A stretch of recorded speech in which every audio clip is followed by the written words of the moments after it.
Here's an example of finding arc length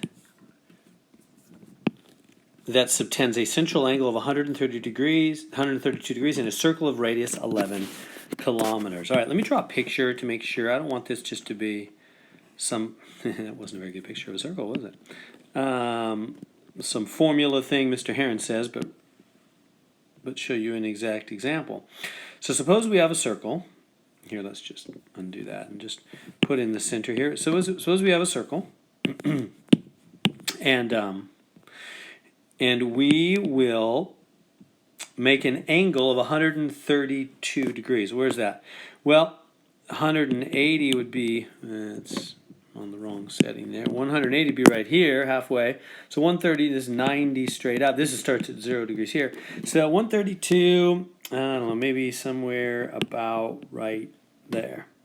So right there. So that is a 132 degree angle, about, just sort of looks like that. And they're saying find the length of the arc. Let me get rid of this 90 thing up here. Okay, so what do they mean the length of the arc? They mean how long is this?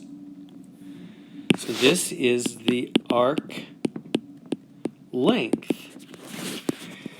All right, and they say the radius is 11 kilometers. Radius, remember, is right there. Radius is 11. That's from the middle to the edge of the circle. That's radius. So if the radius of the circle is 11 kilometers from the middle to the edge, and we're talking about an angle of 132 degrees, what is the arc length? Well, we have an arc length formula. Arc length, which we call S. I have no idea why we call it S, but it's equal to R times theta, where R is the radius. Now here, there's a very important note I have to add here. Theta must be in radians when we use this formula. It has to be in radians. Now you can convert to degrees afterwards or beforehand, but when you actually use this formula, at that moment, you've got to make sure that your theta is in degrees. Okay, so that's very, very important. I'm sorry, radians. I say the wrong thing. Make sure your formula is in radians, not degrees, when you use that formula. All right, let's do it. So I'm going to use this formula. And S, arc length, that's what I'm trying to find, equals R. They told me the R is 11, the radius. And the theta is 132 degrees. Can't do that, can I? Because that theta is in degrees. I can't do that. I have to change that. So first, before I'm ready to plug stuff in, I first must change the degrees. So step one, change 132 degrees to radians, and then I can use the formula. So how do we do that? Well, we've had some other problems. You put it over 1, remember? You're going to multiply. Remember the connection? The bridge between the two worlds, pi radians, is 180 degrees. So which way do you put that fraction? Remember, you put degrees in the bottom, so degrees will cross-cancel, and the pi radians on the top. See, that way degrees will cancel, and you'll be in radians. So what do we get here? 132 pi over 180, right? It's to the top times the top. This is radians now. 132 times pi radians over 1 times 180. And you could reduce that. I'm just going to leave it as it is. So now I have the angle. So that's now the angle in radians. So now I can use the formula. Go grab the formula, bring it down here. S equals R theta. S is what we're trying to find, arc length. R is 11, so plug in 11. Theta is this. This is our angle. 132 pi over 180.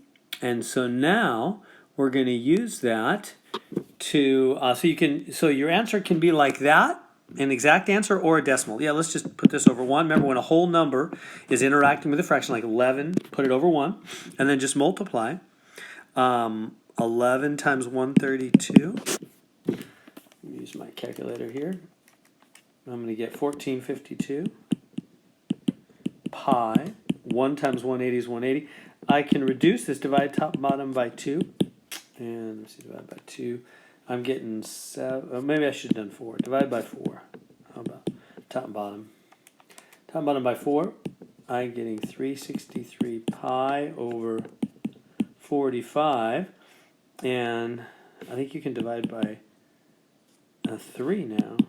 Top and bottom. And you get 121 pi over 15. And that's a good answer. Now we could have just made it.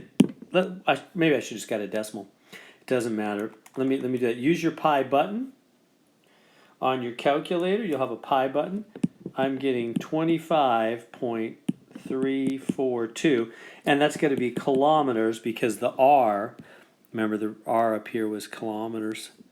Radius was kilometers. So our answer is in kilometers. So really, I probably shouldn't have done. Don't worry about all this simplification. Just jump right to there and just get a decimal. You can actually go right from here. Just take here and go boom, right to the decimal. 25.342. That's our answer in kilometers. There we go. So the formula is S equals R theta, but you can only use that when theta is in radians. So I had to change it to the degrees to radians right here, and then just plug it in. And really, I should have just gone from right there to my calculator and just typed it in and got a decimal answer, 25.342. There we go.